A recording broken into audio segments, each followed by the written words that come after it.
check for those who are here. There's one person here. I don't know who it may be, but we got to get a sound check here. I just want to say I just got out of the shower. My pores are open and Africa is hot. Okay. We're going to have fun tonight. You know, I've been putting out some serious type of stuff and advice and things that people want me to do, which is good. But variety is the spice of life. The spice of life? What kind of Freudian slip was that? What does that mean? So I'm just still moist, got this moist towel, and we're going to rock with this show tonight. We're going to talk about a very serious topic in a very comical way, because there's so many of us that just don't get it. Let me check one more thing here to make sure my sound is going through until it really comes through. Let me see. So far on my graphs, everything seems to be okay. Let me know if you can hear the sound. Let me get, the sound is good. Imhotep Haru, yes. Thank you so much. Let's rock, let's cook. And I want to thank you all again for the birthday wishes. And wow. Sweetberry asked me this morning, she texted me, she said, how does it feel to be 62? I don't know. I don't feel any different. I don't feel any different at all. And it's a strange number. Landon Price in the house. Yes, yes, yes. The king of comments. As soon as you put some up, boom, he's on it. Thank you, brother, for being there and keeping everything stirred up. But she asked me what it was like to be 62. And I'm like, I see that number in my head when I was 60, when I was 55, when I was 50, when I was 45, when I was 40. I don't feel bad about it. It's just that 62. Do I have to be 65 to be a senior citizen, or can I consider myself a senior citizen now? You know, I want to break all the rules. No, you're not eligible for anything because you're not 62. That's the way we want to do it. Black don't crack and yellow ain't mellow. What are all in between? We don't mess up. Trust me.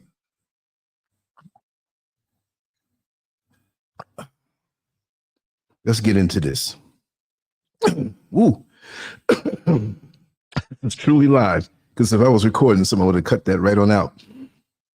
When are you going to realize that she's just not into you? Yeah, wise. Wise man, 91, welcome on in. Yeah. I'll accept that. I'll accept that, being an elder, because people were telling me, like, 14-year-olds, when they found out I was 30, they were like, oh, you're old. I'm like, oh man, it's starting early for me, huh? But I did the same thing. You know, we all do the same thing, and it's all a matter of your energy. Why is this computer making noise now and messing up? You know what? We're going to cut this bad boy off. It just wants attention. Quiet all day, and it has this little, I got to clean out something in there. It makes this noise every now and then, but every time I don't need it to make the noise, it does it. Yeah, so it's your energy. And come on, I just cut you off and you're still fighting for dear life to stay on. I'm going to do it the cheat way and push that power button down. Okay, we got it. But it's your energy. You don't have to fear any of that. And you have more to reminisce on and look back on.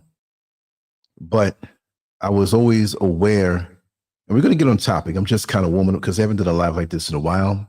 I'm trying to knock these every day. One like little recorder, something, one live, maybe just freestyle, whatever.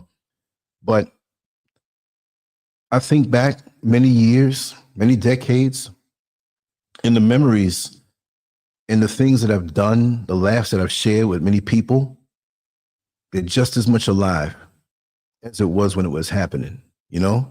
Just as much. I was just laughing at a song. I was always changing around the words of songs. And I was thinking about my buddy Mike Scott. We did bodybuilding together, went in competitions together, and we'll ride and die with the training together those many years ago. And I can't tell you the name of the song. I can't tell you how it changed. It wasn't X-rated, I can say it, but no, I'm not going to say that. I'll do another show that's kind of private. And I'll tell you, because I'm a comedian. I am. People that don't know me, they just see the straight face, and I keep but I'm a comedian. I like to laugh. And that's what keeps me, even through rough times, it kept me going. You know, I always have a way to laugh at something. And I thank my parents for that. I thank God for that. And talking about Mike Scott, I haven't spoken to him for a while. I'm very concerned about him. He has a terminal illness, and I wonder if I lost contact. He's in Las Vegas. Brother, if you can hear me and call me, reach out to me. We didn't have any bad words or anything. I just know that he kind of feels, you know, it's not a good feeling with what he has. And, you know, we had some good moments together. I remember the New York City competition, Teenage Mr. New York City in 1982. I think it was June 9th, I think it was. And he was supposed to win that. Me and him were in it together, but his body was way better than mine. That never came between us. You know, I helped him train. I gave him pointers. He gave me pointers, and we were just not neck and neck, but it was always known, like, when you go against Mike, you're gonna, you know. So he was known as this up and coming, you know, and he was natural, you know. And there was a guy named Ming Chu, a Chinese guy, heavily on drugs, heavy. And I think he was 20 years old, but they kind of bent the rules for him because they were kind of pushing him, saying he was 19. And they gave him the competition. He was in my class. There's a picture I have, a faded picture. I'll put it up in the rooms and stuff. And I'm like this, and he's next to me, and he's huge. But Mike got out to the lobby after the whole show, and he just broke down. Because, man, we trained so hard. It wasn't a breaking down like I'm a punk type thing. It's a warrior kind of breakdown. And, you know, I hugged him, man, and I cried too, because I was right there with him every rep of the way. You know, we were dead serious about what we were doing, and we don't have much of that today. We don't have the focus as much today. You know, a lot of these guys these days, they're just, I'm not putting down all men. I'm not saying I'm the epitome of anything, but a lot of our brothers, man, they're different now. And big up to the real men, the ones I see here in the chat, and those who I know follow. And there's all types out there. You know, it's all types of people out there. And these days in 2025, people are weird. They're weird. I'm telling you. A lot of these brothers, man, and I was just playing a song when I was in the shower. And it's a song called Catfish. I think it was 1975 or 76 that it was out. And catfish makes my nature rise. And it wasn't a nasty song, but I didn't know what that meant then. So I'm thinking, like, you know, nature rise. I don't know, maybe feelings of passion. It was a decent song, but the song had so much passion. Wait a second. Let me see if I could. Let me cut that off. I'm not even supposed to have that part on. I'm gonna find that song. Let me find that song. I don't want to take too much. I want to drop it in the chat room. And that song had so much soul. It had so much, you know, passion to it. And it was real. The vibration of that music back then was just so real. I mean, it was just wonderful. Let me go here and see if I can find this song. Keyboard's way on the other side of the room. Let me move this over. Let me put it in here. Okay, good. I'm gonna find it now. I'm gonna start doing that, lining up links, and just let me see if I can get the link without, and just drop it in the room. Later on, y'all can listen to it or whatever.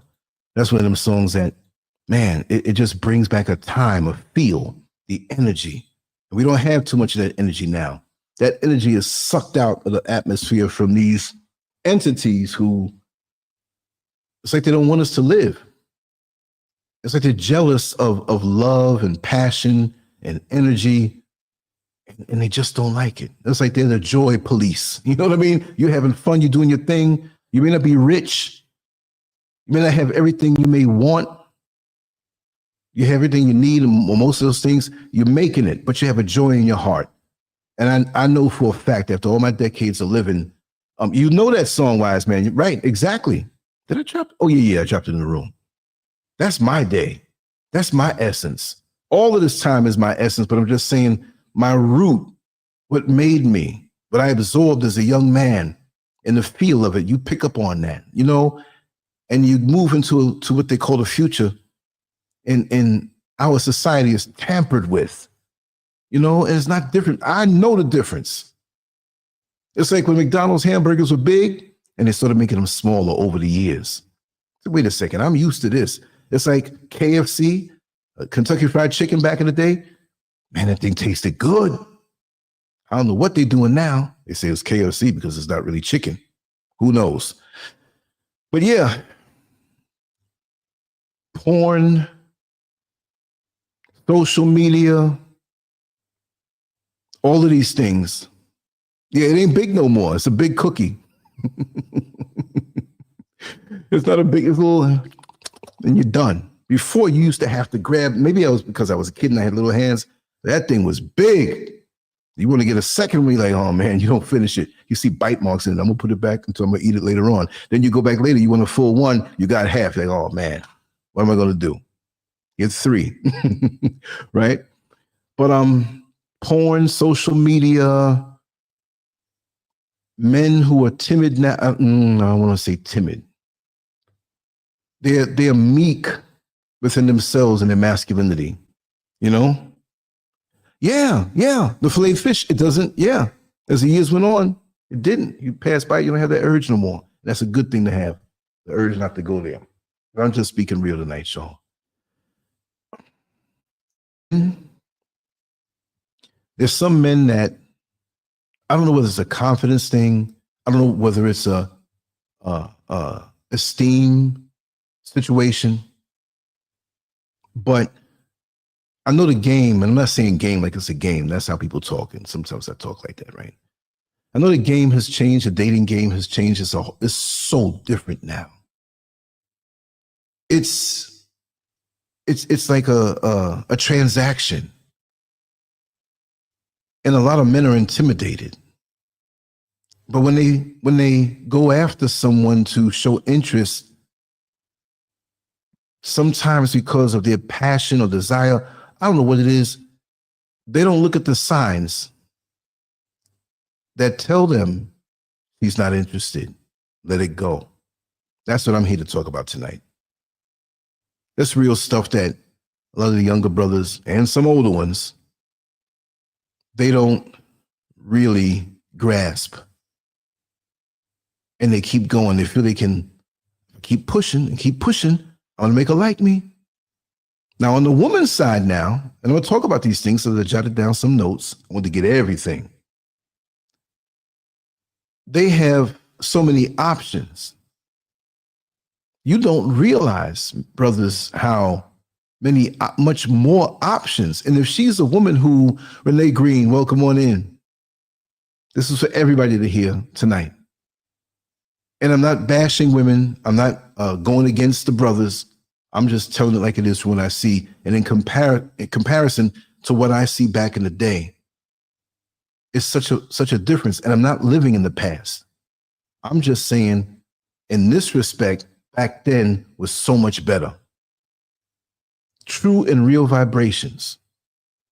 Not this sneaky dipping and creeping, and you had creeping back then too, but you got to understand, with the ability to communicate the way we do, your woman could be in the bed and you just texting some chick. She's in the bed with her man. Then there's, people give out their numbers more, their Facebooks, their Instagrams. You don't have to give out a number at all. Zombie God 242, the song, yes. Whoop, whoop. You know it. That music in those days was nutrition.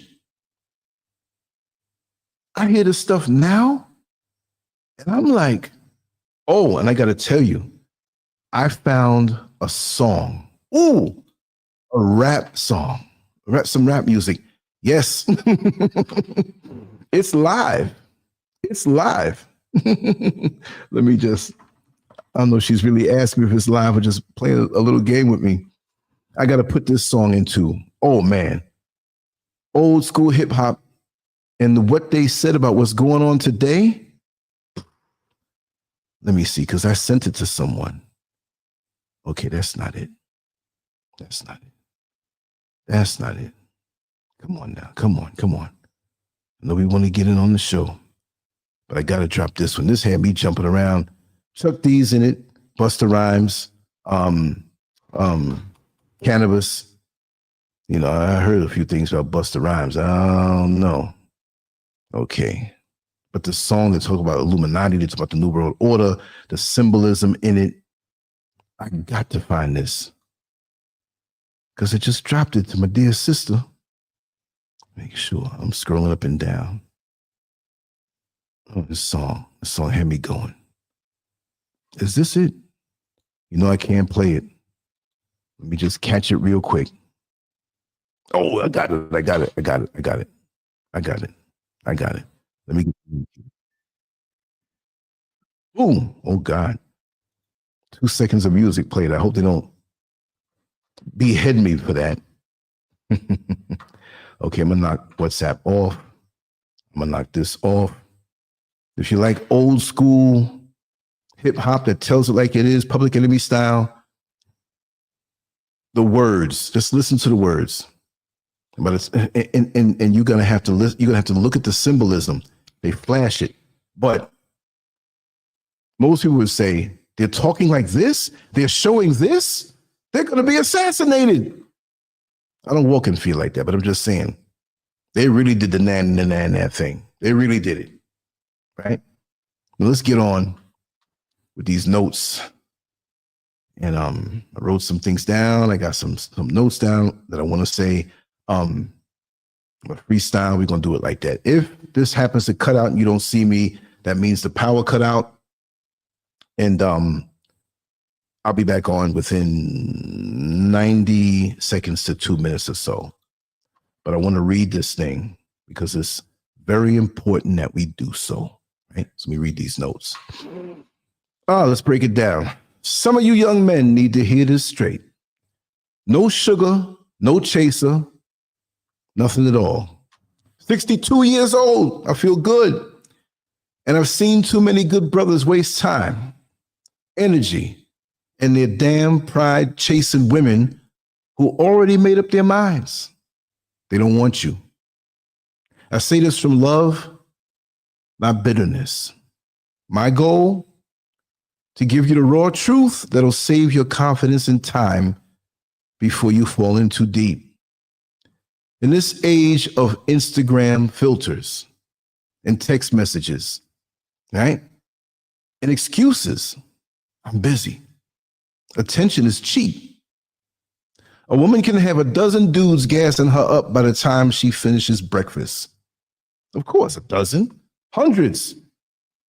If you're not the one she really wants, she'll keep you around just enough to stroke her ego and pay for dinner once a week if there's no other options, but never enough to give you what you want and what you're hoping for.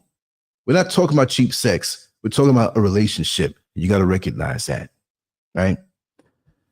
It's not about being mad at women. This is about recognizing patterns and red flags before they get too loud and leave you humiliated. Most women won't outright tell you they're not interested. They don't have to. Their actions or lack of them do all the talking. So stop ignoring these signs and blaming it on hope. That's not mature, it's weak. You got to move with your head high and your self-respect even higher. Women respect strength, presence, and boundaries. If she's not choosing you, you shouldn't be chasing her. You're not a beggar. You're a man. Act like it. Let's break these points down. Number one, she rarely replies. A woman who's interested will not leave you hanging. If you're getting one-word replies or hours or days of silence after you text, you're not a priority. No way. You're just a backup plan. You send a thoughtful message and get a dry LOL back, laughing out loud. And see, that's to point out the difference of the days. We LOL. And I do it to show I'm laughing, but it's not that gut-busting laugh where you're holding on to somebody's shoulder like, oh man, it's so funny. Stop. You're killing me. I've caused a lot of people to have stomach aches with jokes and when you get that joke, it's like, when you hit them with that joke and it causes them to laugh uncontrollably, it's just like when You're fishing and you feel that tug and you pull the fishing rod back so the hook can pull up in the mouth more and you got them. So once people are laughing at my jokes and I got them and I see what it was that made them laugh, I just keep peppering them. And they're like, man, stop. I made a dude throw up one time in the street. I had another dude run across the street and run in his house. He's like, I'm not coming out no more, Lance. You crazy. This was like 3 o'clock in the morning on our block, 134th Street. And it was so bad. Everybody was laughing. 3 people, older folks, we were teenagers then, came out and said, y'all got to keep this down. Let me get a sip, y'all.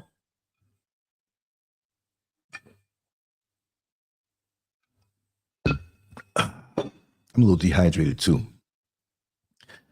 And see, when women do this, that's not interest. It's management.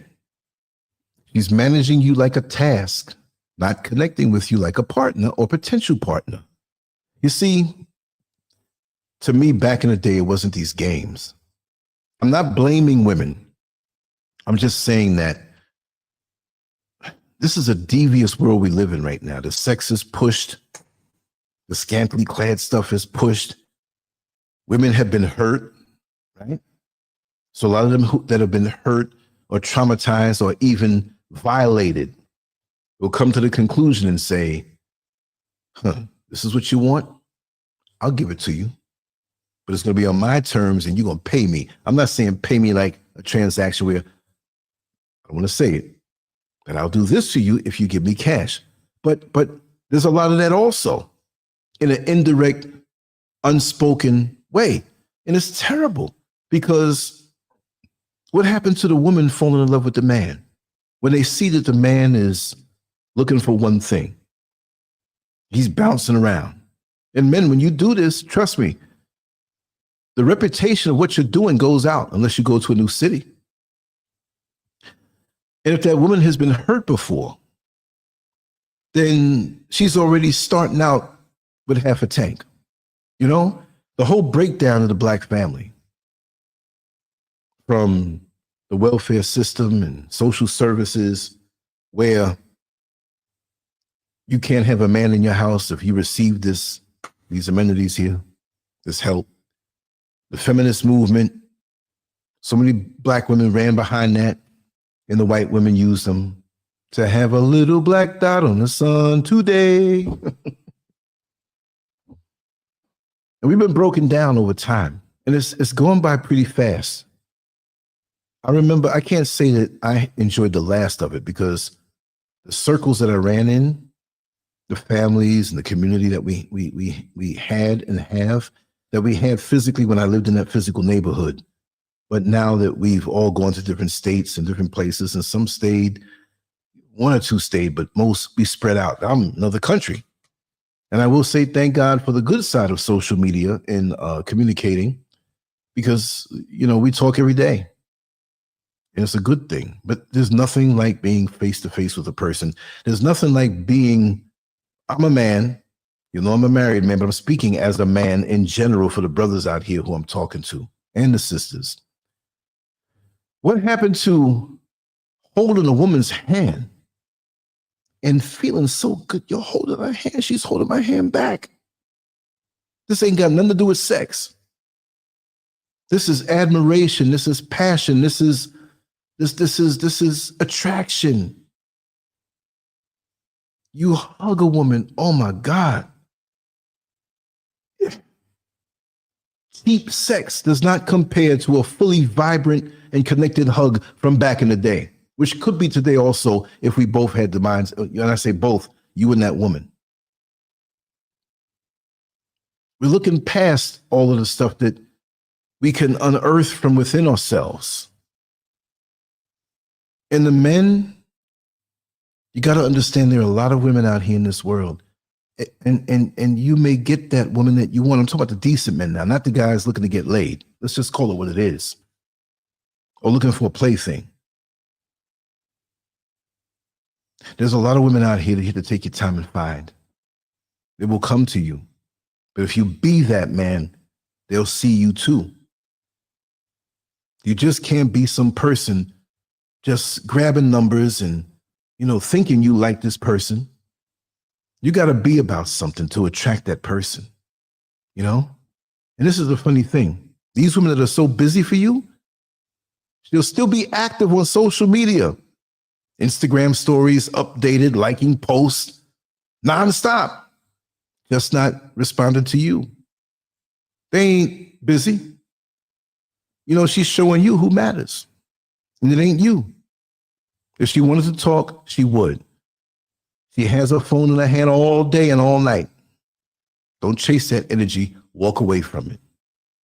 Because it's so easy to have these superficial connections.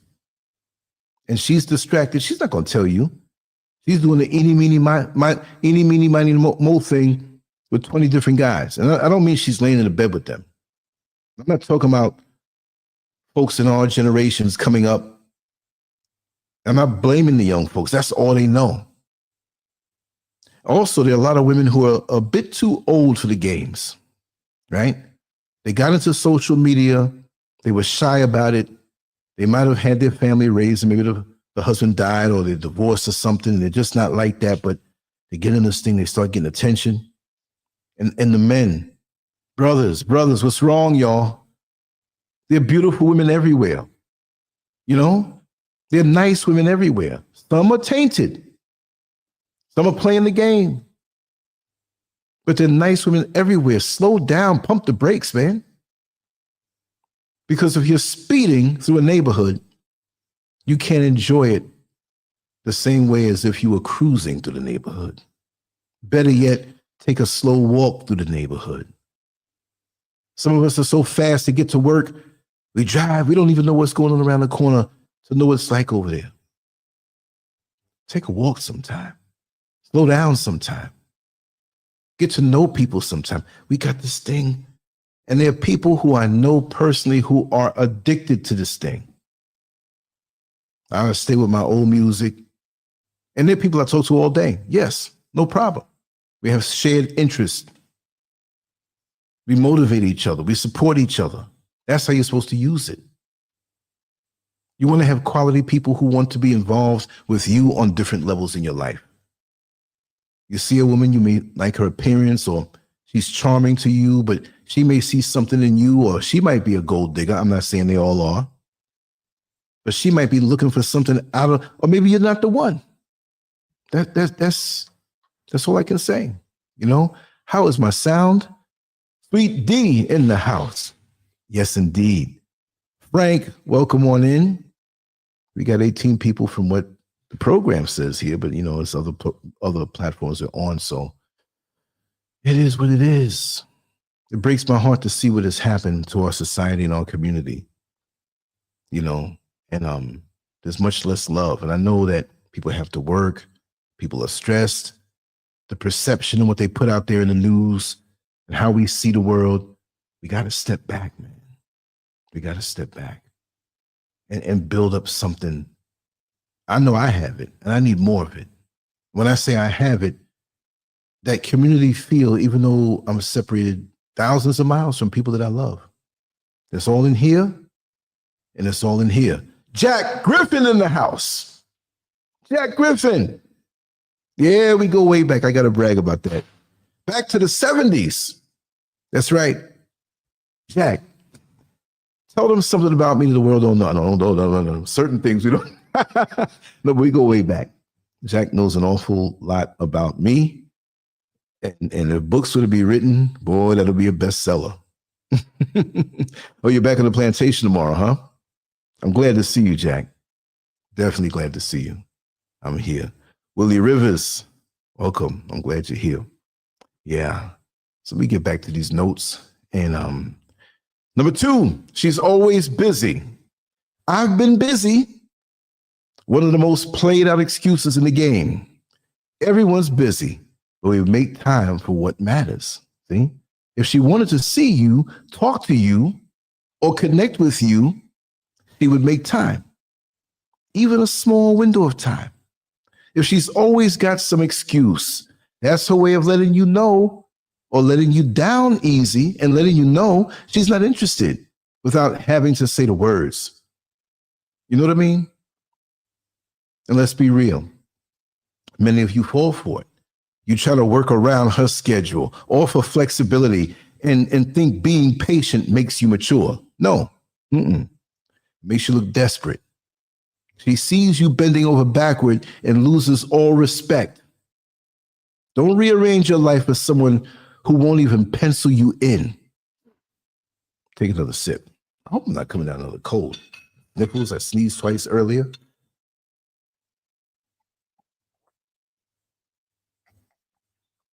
I'm about to make that noise, Jack Griffin, that inside joke noise. But I don't want to do that. You never know who's watching.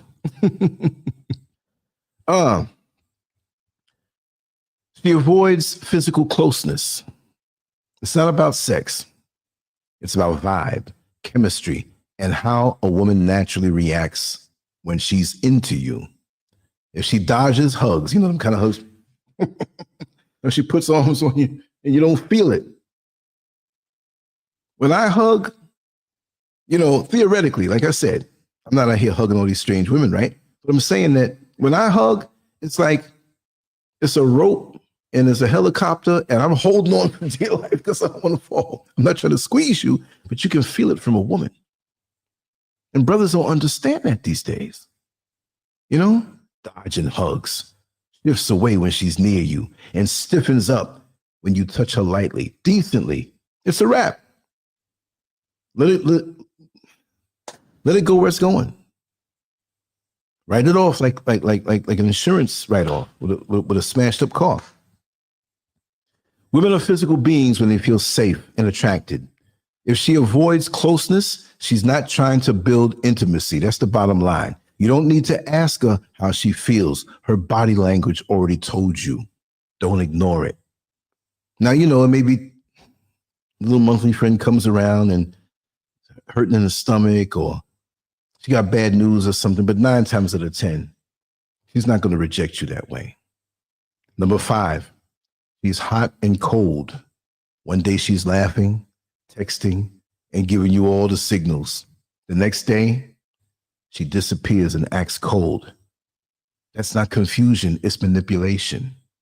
She's keeping you close enough to stay relevant, but not close enough to matter. I got hiccups too. God, Lord, I'm sneezing, got hiccups. I don't know what's going on with me. This kind of behavior will drive you nuts because you'll keep chasing the highs and questioning the lows. Save yourself the drama. A hot and cold routine isn't attraction, it's attention control. Pull the plug. Move on. Here's another bad one. And if you, what's the word they used to say? Herb? Simp? If she does this to you, something wrong with you. Number 6, she flirts with other men in front of you. What are you all swingers or something?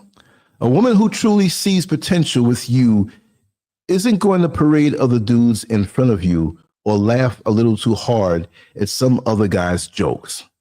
If she's doing this, she's showing you something. She doesn't take you seriously, and she wants you to know it. Stop trying to compete. That's not masculine. That's insecure. Real men walk away from disrespect. If she wants to be seen, let her, but not next to you. It's amazing how men, I'm not just going to say these days, because this has always been, but again, I blame it on the availability of talking to so many people at the same time. It kind of fries our brains. Sometimes, and I'm saying this too, you got to put the phone down. Sometimes I would take a long walk up the road. Yeah, take a long road into the town. It's a 20-minute walk, and leave my phone home. Leave it home. I do have, where is it? It's not here. I have what they call a YAM phone. And let me see here. I'm gonna show it to you. Hold on.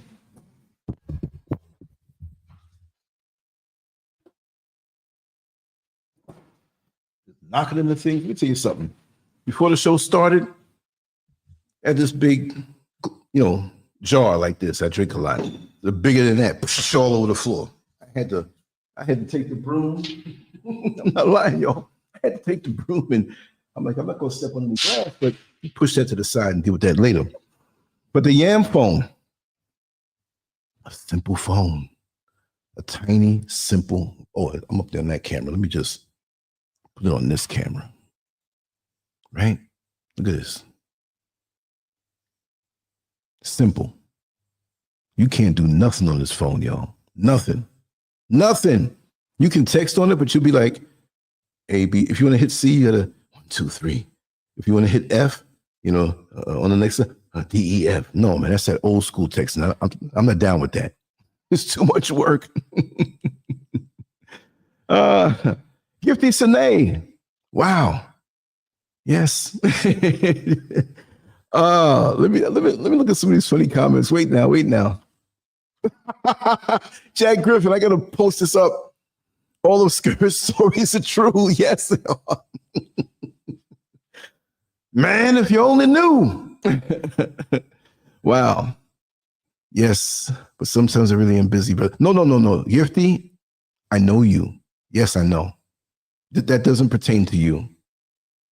You motivate me. You're a powerhouse. That's all I'll say. Right?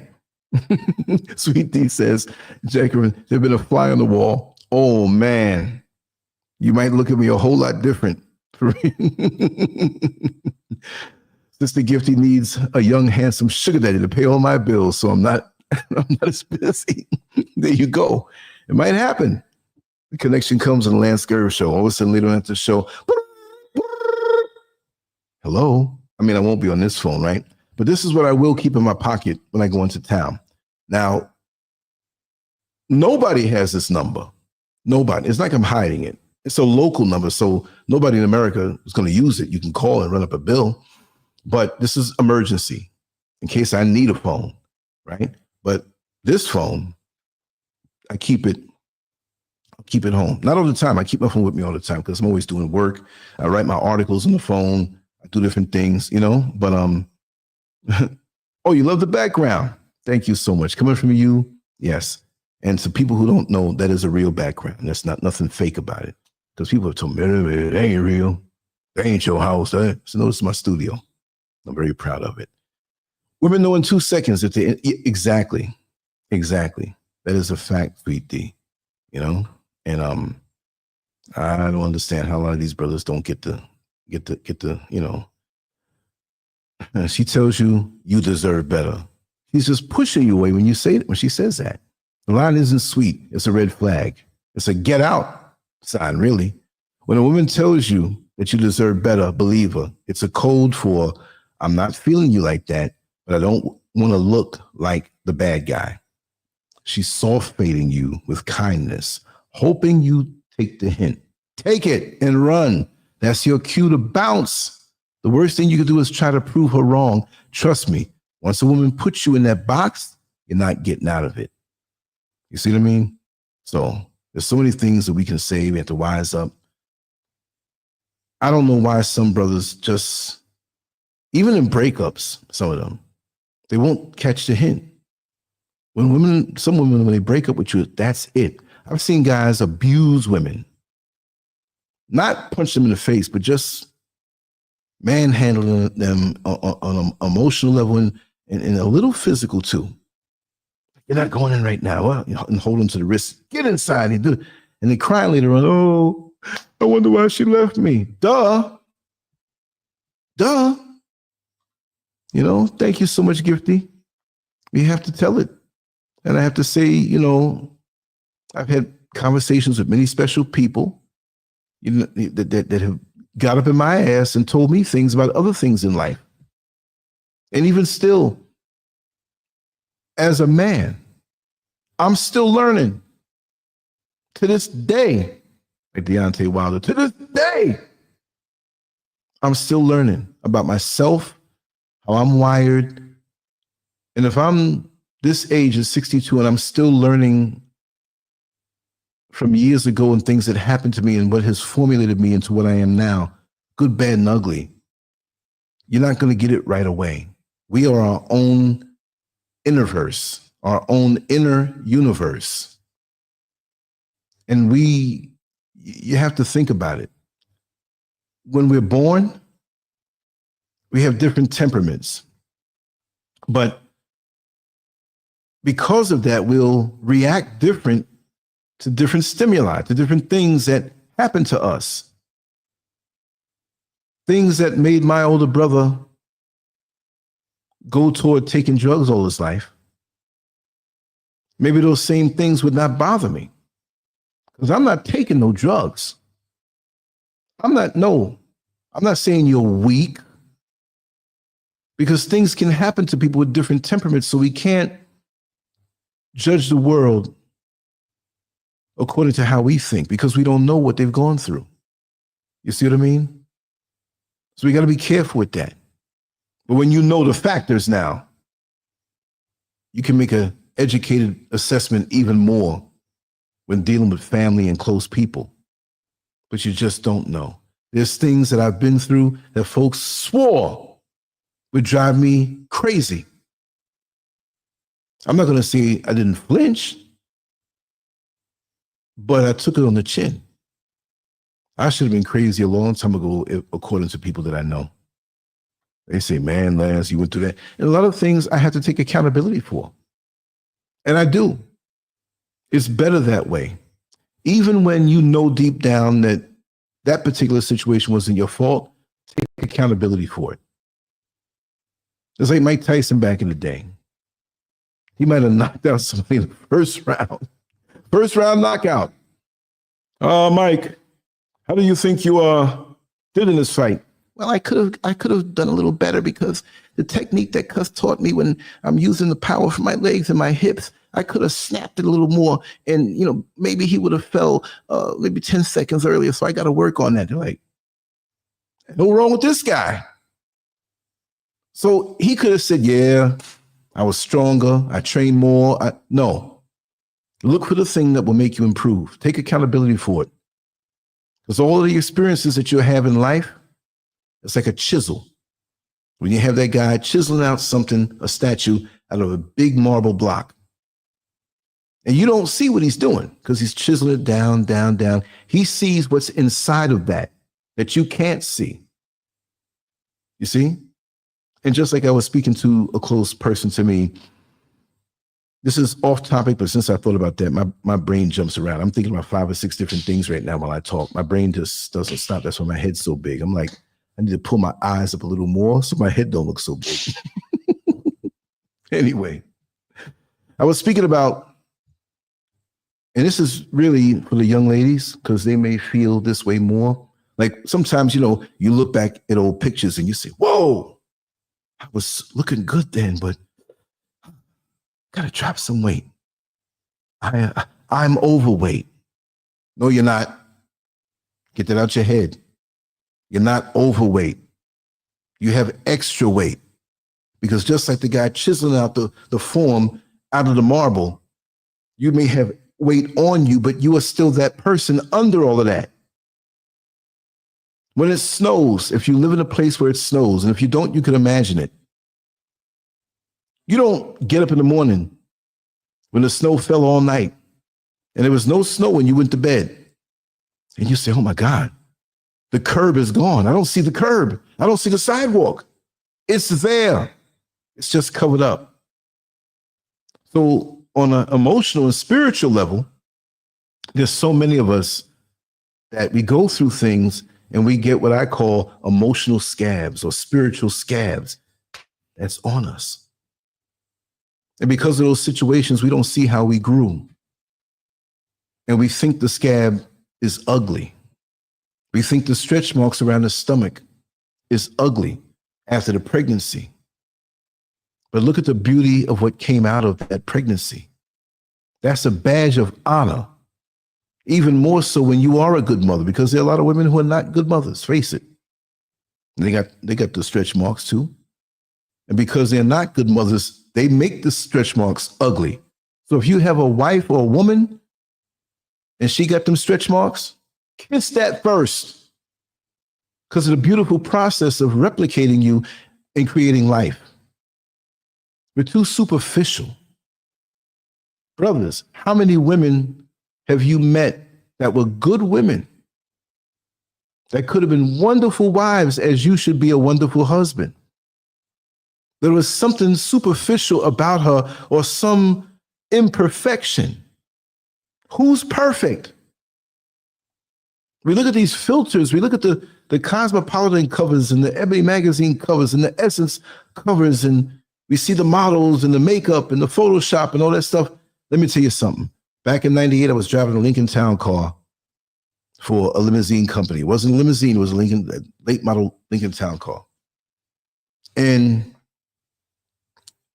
I was working for two companies. One was an entertainment company. And that's how I got to meet Funkmaster Flex. What's the basketball players? I'm forgetting his name. He lived in Jersey. And some other people in the media, right? The other company was straight up corporate, right? You get paid by vouchers. You don't get paid and stuff. You got to be suited up. You can't start the conversation. Good evening, good morning. That's it. You don't talk until they talk to you. You don't put on music unless they ask for it. They may say, listen, I know it's the rule that you don't talk, but hey, I want to talk with you. Okay, you talk then. I had to pick up some models. There was some fashion, something going on. I don't know. It's Manhattan. There's all these things going on. And I'm looking for the models. I was at the pickup spot. You got to be there like 60 seconds before you're supposed to be there. So when they walk out, they walk out. Because if you have to go around the corner in Midtown Manhattan in the middle of the day, it'd take a long time. And they'll be like, where's my car? You know what I mean? This is the days before Uber. And when I saw, I'm going to say it. When I saw these pale, skinny, crackhead looking women, I said, they look like ghosts. Face sunken in. Backside so flat, if they wanted to scratch it, they'll scratch it from the front. Frightening. Yeah. And I know a lot of models, not all, but those who are with that twiggy stuff, they got to keep their weight down. So, matter of fact, on the way back when I had to pick them up, they looked so different. They had the makeup on and everything and done up. One had did that movement. I'm like, oh, snap. I'm not sure. I was sure. She sniffed a little bit. I'm like, if they pull me over and catch this, it's her, because I don't, you know, they ain't blaming me for that. But we miss so much in life because of these things we have to hold up. We have to hold up this image. We have to be this man and not cry. We have to be this and be that, and we let the outside world or whoever's around us dictate who we are. And we may not be that, but we have to hold up so much baggage that we don't even want to go outside sometimes. We don't want to go around certain people sometimes. The pressure for men to be what the world says a man should be. It may not be what a man should really be. We have different temperaments, I said. We all have different ways of receiving stuff and dealing with stuff. We don't have to be like that man in the movies. Da, da, da, da. But you may be a superhero in a different way. And I see a lot of men rigid now these days, and they break when things happen. They act like they're so strong. But when stuff really goes down, they break. I don't mean a man who may shed tears sometime. There's nothing wrong with that. You know, that's emotional. Like I said, I made a shirt one time. This is not tears. It's emotional sweat. It's just cooling me down. It's emotional. You are emotional. And I don't mean emotional to the point where it's too much, where you freak out with every little thing. No. But major things happen. You'd be a fool if you lose your mother and you sit there, I'm going to be strong. I'm going to be. No, being a man ain't got nothing to do with that. That's your mama, man. Cry if you want to. And we still express ourselves in different ways. How dare society impose these things on us and they make you feel like you have to be that? For those who are old enough, who remember the old Bruce Lee flicks, and every kid in the neighborhood, that the mama had to be warned, there's a Bruce Lee movie coming out. Hide your broomsticks. Hide your brooms. Kids chopped it off, got the chain, and what? You see what I mean? Influence. Go to an Italian neighborhood after the first Rocky movie came out. These guys, hey, what are you looking at? They're fighting. Look at social media. Look at the videos put out. Now we're not just looking at an actual video created by somebody in Hollywood or music video. We're watching each other. And the young folks are emulating what they see because that's how we do. No, be yourself. But because of the breakdown of the family, there's no barrier anymore to say, hey, no, son, you don't do that. You treat that lady with respect. You go over there and you apologize to her. It's not right what you said. And we used to be able to sit, and I'm not saying me, when I was a kid, I couldn't correct anybody. When I say we, I'm thinking of my age group now.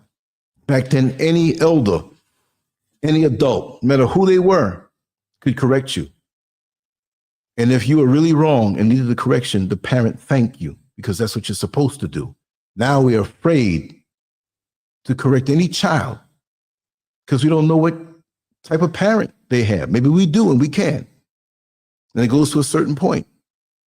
But it's up to the parent to stay on them so things don't get out of hand. You see what I mean? And situations can be unique where things do get out of hand. And you can't do anything about it, especially if you're a parent not under that roof. You got some vicious mothers out here who will destroy your children to spite you back. That's a whole other topic. I'm definitely going to talk about that. NFN Shaka, welcome on in. We all international up in here tonight. Dominican Republic. Hey, I'm over here in Ghana. Some people don't believe me. They're like, I still don't believe you're lying, man. Like that fake background you got, you're lying. I'm like, it's not a fake background. But at this point in my life, for me, I've always ran my mouth, and I was always the guy who, if I saw something of an injustice, I'm going to speak about it. I'm not afraid. I'm going to talk about it. And I'm still that way. But there's so much, how could I put it? People don't stand up anymore. No matter who you are. You could be a homo crackhead. If somebody does something wrong to you, man, no, that was wrong. You don't assault that person. Well, he's just a crackhead, he's a homo. No, that's wrong. I ain't going for it on my watch. I'm that way. I'm not going to sit here and then break out with a phone. Yeah, well, not this. You can't do nothing with this. You're going to break out with this one, right?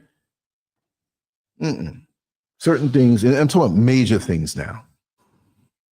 You know, the whole thread of our societal fabric has been pulled out. So imagine, now with that dream of Jeannie, when she blinks and anything happens, imagine you sitting there with a nice suit on, and I can blink and take out all the thread that's holding the different pieces of the suit together. When you get up, you're naked. It's going to fall apart. So that thread of decency in society is being vaporized.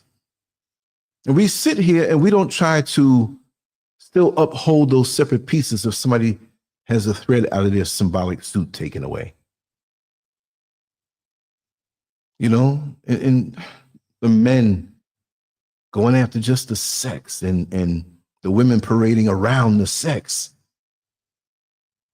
It's taking things somewhere else. Oh yeah, sex is good. Down through the years. Right, Jack Griffin, you know some things about me.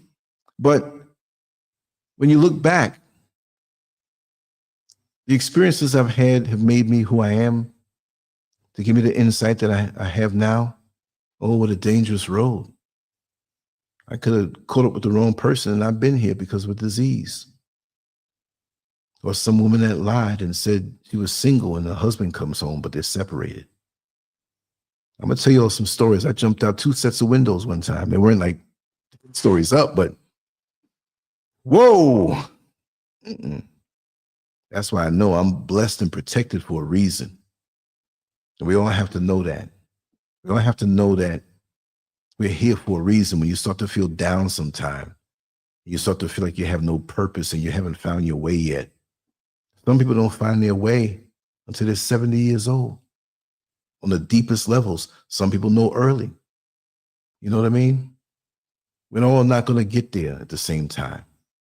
But like I always say when I speak about the tool in the toolbox, you are a tool for a purpose. You wouldn't be there. When a person or a carpenter goes to a job, he has a general set of tools. But if he knows he has a specific task or a special job, he goes and brings those other tools that he doesn't bring all the time. But he's not going to bring them for every single job that might be simple. But you're a tool for the better and the good, and you have a purpose. So when the world tells you or puts you down or tries to make it feel like you're not really needed or whatever, yes, you are. You just might not even know your purpose yet. I see a lot of that going on. People tearing people down. What do you get from that? And laughing about it. You see the light in a person. You see the potential in a person. And they're trying to do the right thing because you're not doing it and you're sitting on your ass not doing nothing. You want to pull the rug from under them or discourage them or break them down. There's a lot of evil in this world. A lot of evil. I don't focus on it, but it's there. You have to know that it's there. And you'll be hated because of your light. Even if you're not doing something with your name up in bright lights or some big purpose or something, you could be a floor sweeper in the midnight hour of elementary school, and you got to be out of there before the kids come home. You might be mopping and cleaning and stuff like that. You're just as important as a famous person who has millions of people listening to them. How dare this world relegate you into nothingness? You see what I mean? That's wrong. I'm just kind of ranting. I'm off the topic now, but you know, I'm gonna be back on live tomorrow. Also, we have Neil Frazier. He's coming on tomorrow night.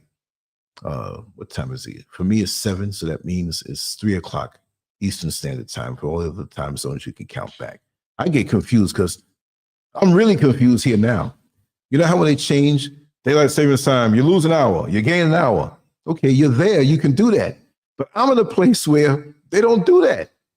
6 o'clock is 6 o'clock, 365 days out of the year. So the changes over there, I forget because it's one way. So, oh yes. So I still have to be aware of that because the bulk of the people who listen and get down with me are in America. And on the East Coast mainly, and not on the West Coast as they are now. Xavier B, did I acknowledge you, brother? I'm in my own world right now, right? I'm high as a kite right now, naturally. And I feel good.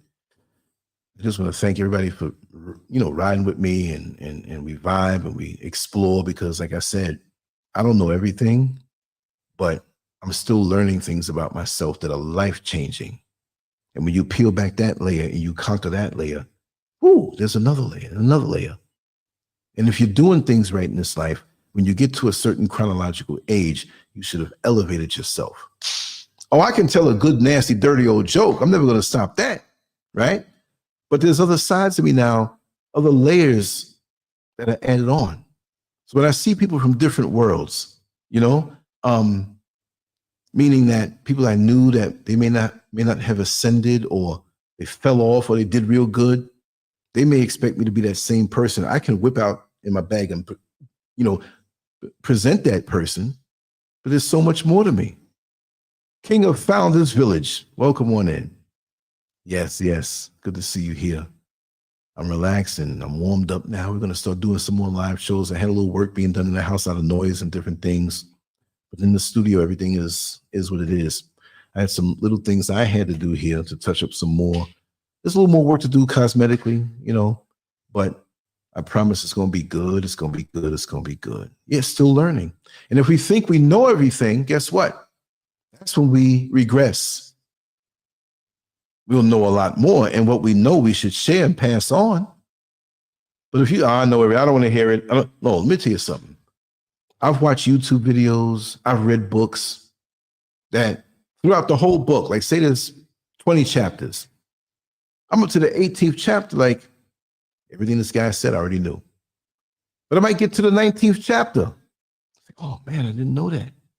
Y'all know I used to be into bodybuilding.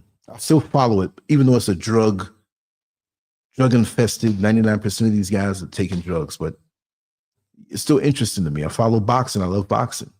I love other things. There's a lot of corny things that folks say, I didn't know you were into that, Lance. I have a lot of talents and abilities. I don't reveal them all, but when I hear these videos and I'm like, wow, I didn't know they do this. I didn't know that. You're always learning. It's very interesting. And that's what keeps me young. I'm older. I don't look the way I used to. I don't have the muscles I used to have. Why would I try to even do that? Keep yourself alive and shape, live clean. But I'm not trying to compare myself to who I was at 20 years old or 19 years old. I'd be acting a whole lot different. If I was always respectable, you know, never insulting nobody or whatever, but I was living a whole, right, Jack Griffin? Let me take a sip, y'all.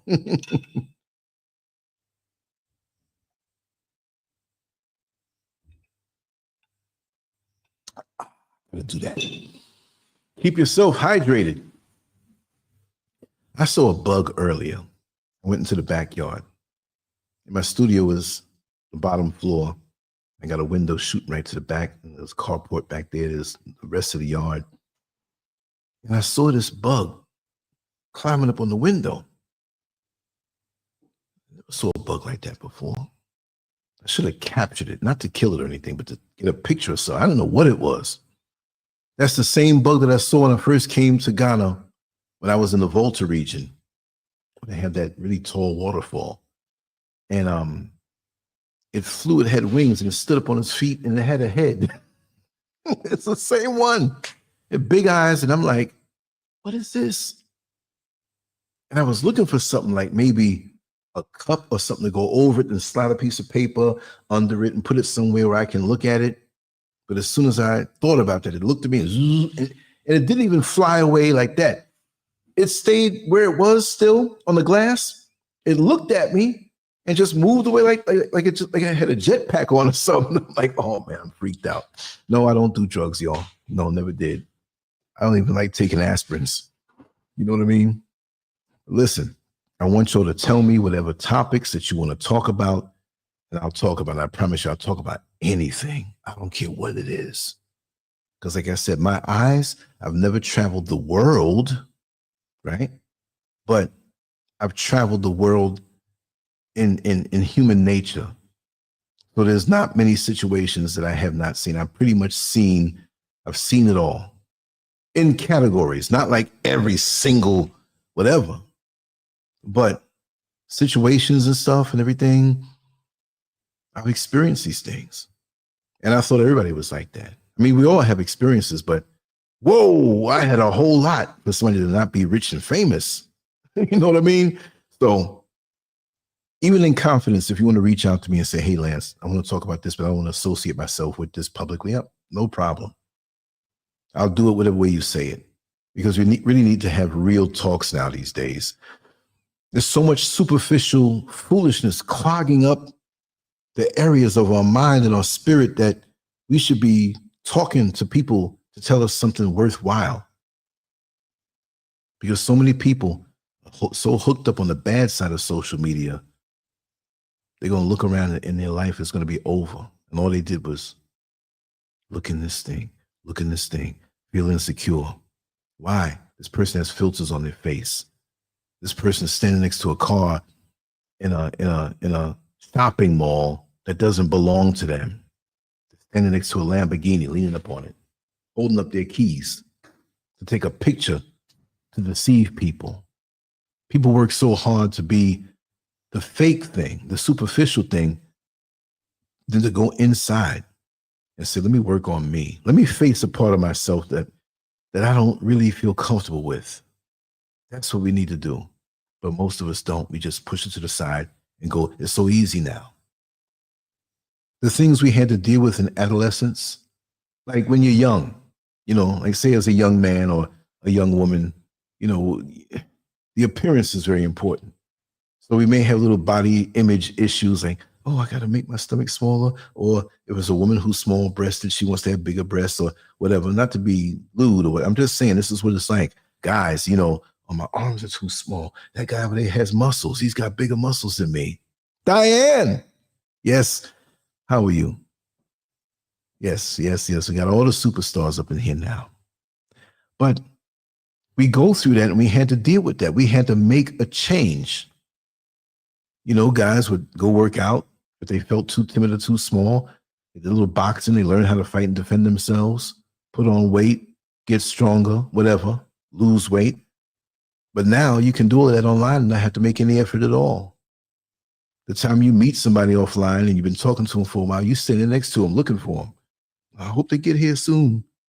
Oh, you looking for me? You don't look like that person. You know what I mean? Yes, let me share that message there. Hello to all the beautiful people in the chat. Yes, it's real love. That's what it's all about. But yeah, so I'm going to sign off now. I promise I will come on before Neil Frazier. And if I don't because I ran out, I really want to stay inside tomorrow, but I may only run up to the town and come back. I'm not going to go down way down in the city. Hustle and bustle. More and more, I just enjoy the tranquility of home, nature, peace, and deep, deep thought and just creating, you know? Like I said before, whatever your purpose is, whether you found it or not, you're here for a reason. Don't let anybody tell you different or belittle you.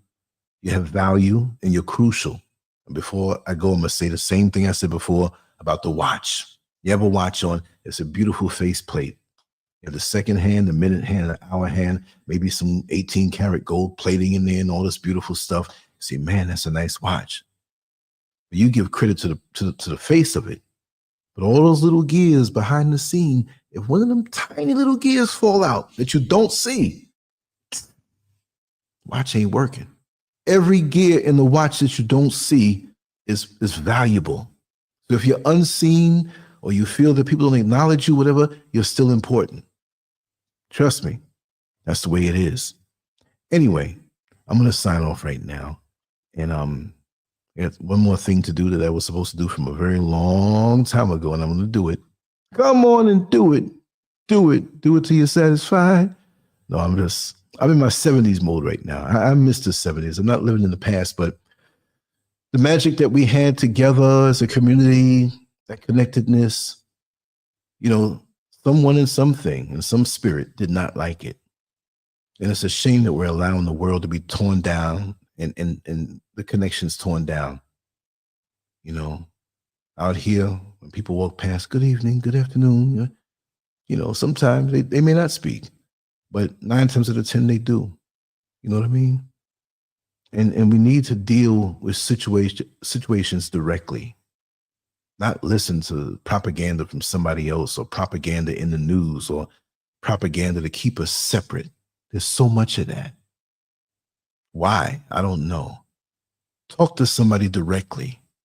You know, somebody comes to you and say, hey, man, that man over there ain't no good. And you don't really know this guy. You can't run with that. Deal with that person directly and see what they're all about. Now, if it's somebody in my inner circle, like you all are here, or if it's Jack Griffin says, Lance, do not. I know his character. I've known him for a long time. I've known him longer than many people are here who were born after we known each other. You know what I mean?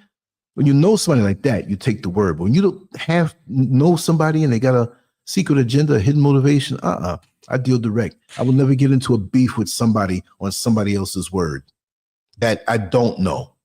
If I know you and we're good, we're ride or die. No question. I got you. Because they have a problem with you or you think they're no good, automatically that's the way it is. There's too much confusion and stuff being spread. And just like we said with the women who have availability with all different men and these guys going after all these women, look at the things that are put out so fast. That's why the world is locked up the way it is, you know? Oh, thank you, Xavier. Thank you so much. Whenever you're ready to do that thing. I'm surprised the lights didn't blink out, but it's not raining, so we're good. Whenever. I want to go deep. I want to bare my soul. I want to share things never shared. And it's good for me to do that. You know what I mean? To own up to certain things and share certain things. And that's what keeps my spirit light all the time. I mean, I'm seriously was laughing and joking in here. I was in the shower singing them songs and feeling good. Like I said, you know, a lot of people that I've made these memories with have transitioned and passed on away, but I'm still feeling their energy. I know somebody I know really good. Oh, when you die, that's it. No, no, no, no, no. That's not it. It's not like we're going to show up in the same bodies. You know what I mean? Physically, I can't tell you how it is. But I know if you try to do right, we know that this world is in perfect order. Man's system is a system that's jacked up.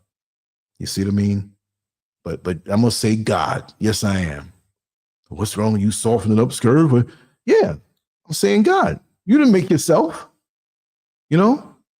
You didn't make yourself. You see a kid come to school with a lunchbox, them old metal lunchboxes, right?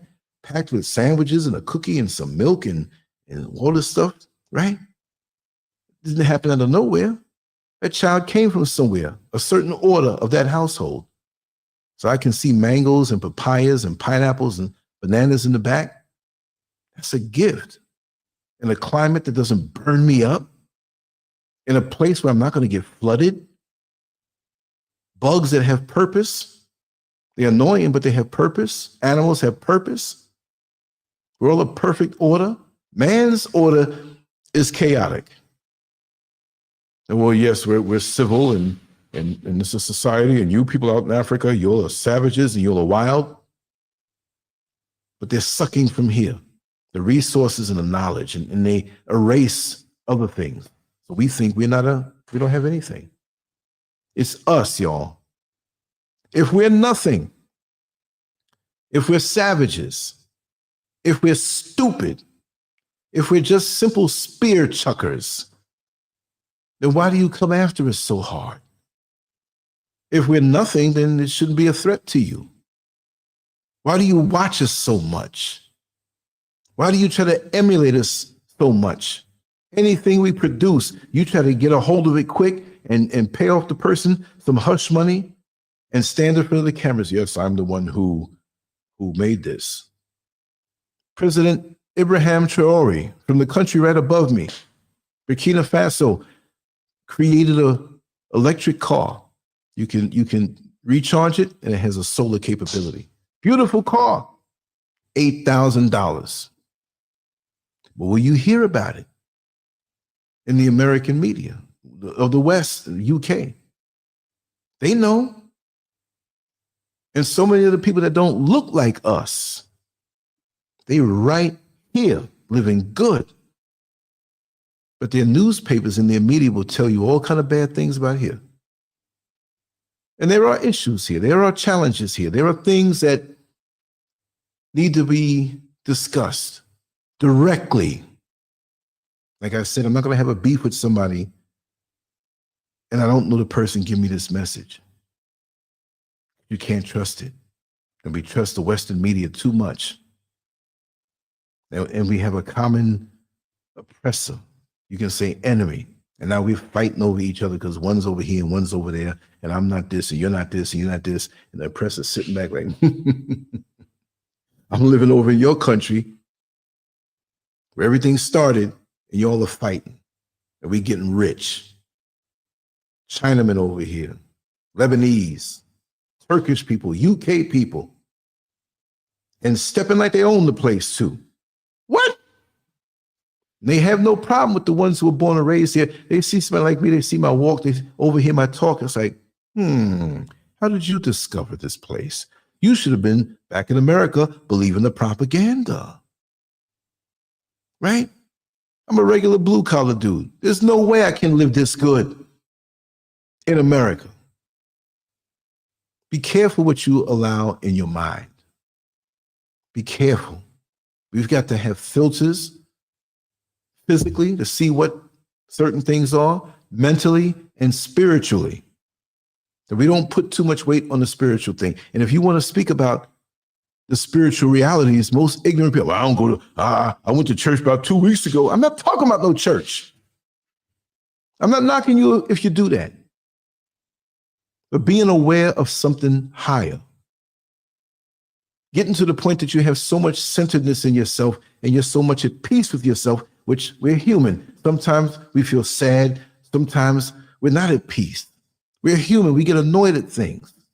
I get annoyed at things. But being to a certain level where you meditate, you're still. Look, I'm hearing crickets right now. It's quiet out here. But being to a point where when you're outside, wherever you are, you can feel or damn near read this person's mind and their intentions for you if they're coming at you. And it doesn't take long just to be still, to conquer yourself. If I wash myself up and I'm physically clean and I get into an elevator and something's stinking, don't look at me, it's somebody else, because I know I'm clean. So when you know you've conquered yourself, at least for that day, you feel like you're in a zone, it may never be 100%. Maybe the highest will be 97, right? Sometimes it's 85. And unfortunately, sometimes it can be 13. And you don't see what's around you. Let me tell you a little funny story. And I'll keep it not as direct because I know I'll see maybe this person again. It's a person that I met down in the city. And we started discussing things. I'll say it that way. And he seemed sincere, but he was very clingy. Hey, I got to come by you, man. I got you know, I said, hey, Julia Nasser, what's going on? How are you? Wow. Good to see you here. I'm glad you found a new channel because you know this channel, the old channel's gone. And something was telling me something's not right with this guy. Just general talk. And somebody had, hey, you know who you're talking to? That's Lancescurv. Who? Whipped out his phone. Look at these videos. Whoa. Some people get impressed with when you do something for a long time and it looks to be a certain way. I'm not fronting. I'm a regular dude, y'all. Now the intensity of him wanting to connect with me was even more. And I felt something.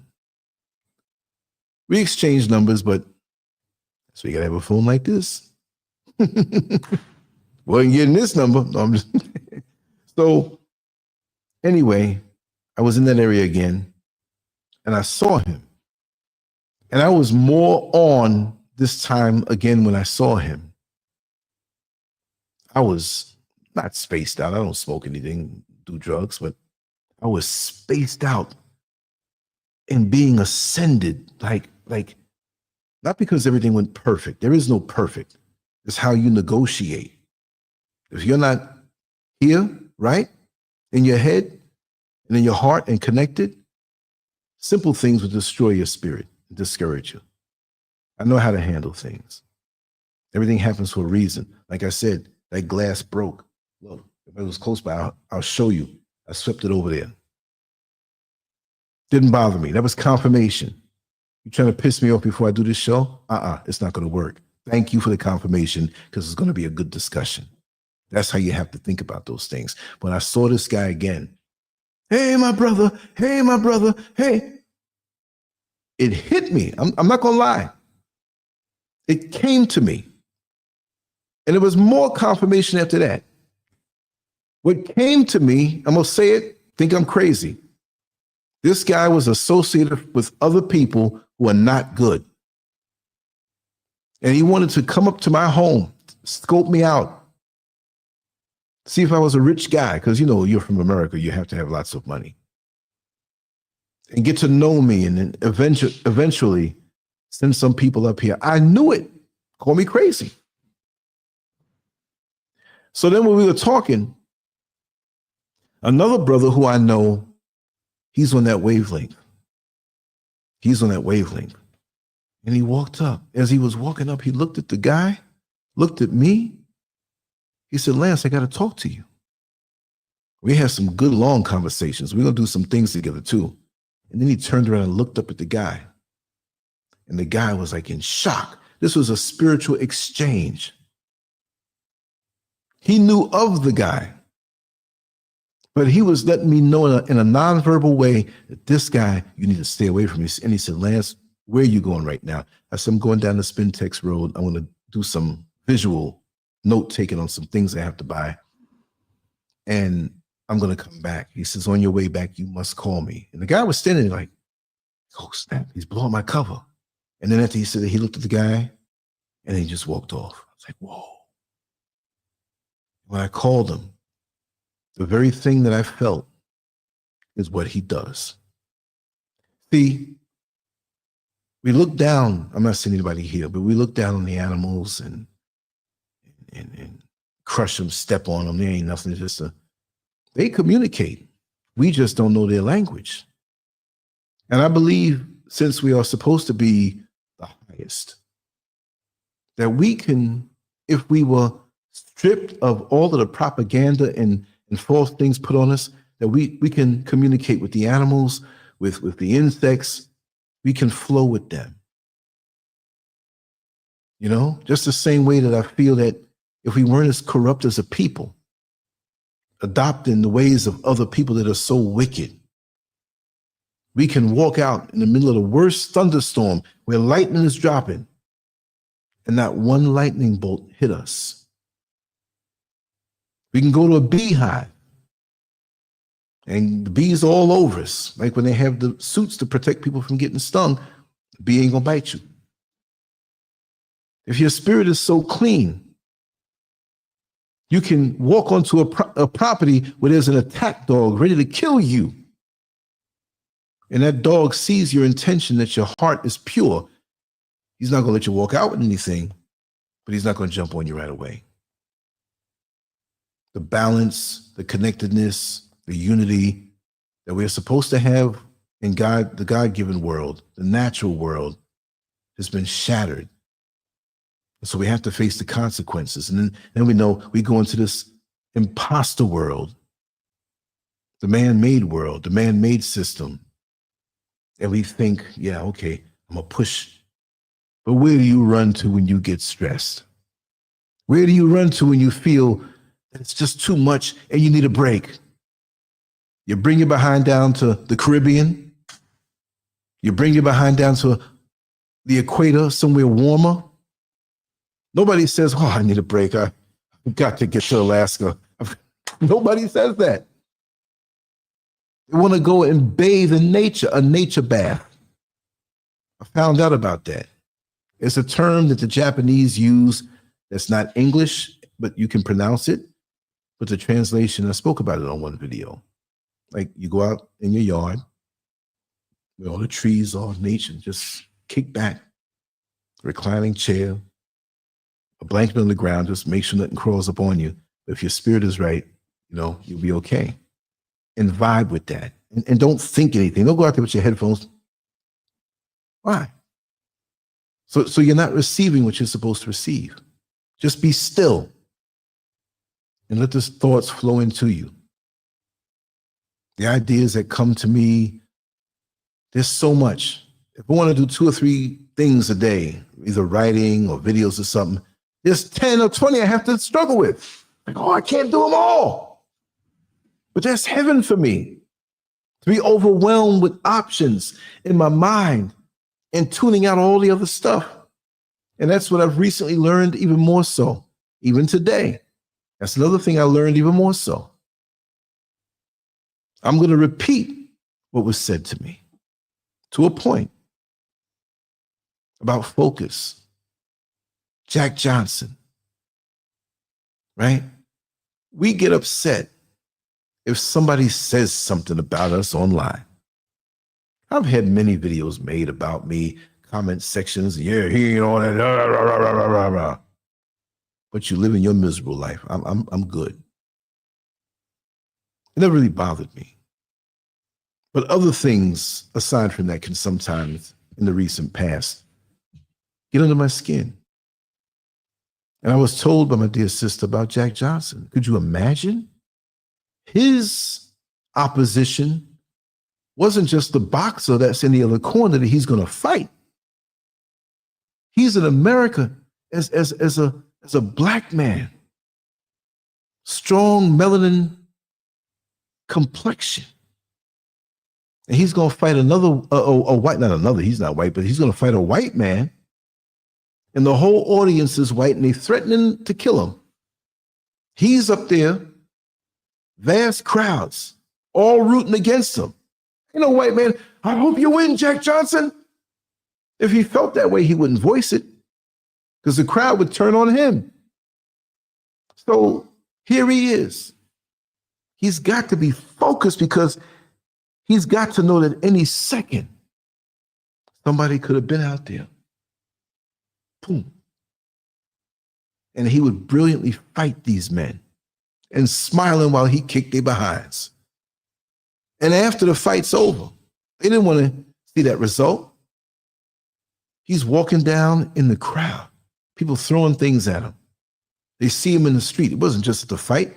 He could have been killed in. And then now, grab a white woman and two of them smiling. Look at this in the context of the time. You know, you better not look at the little toe of a white woman.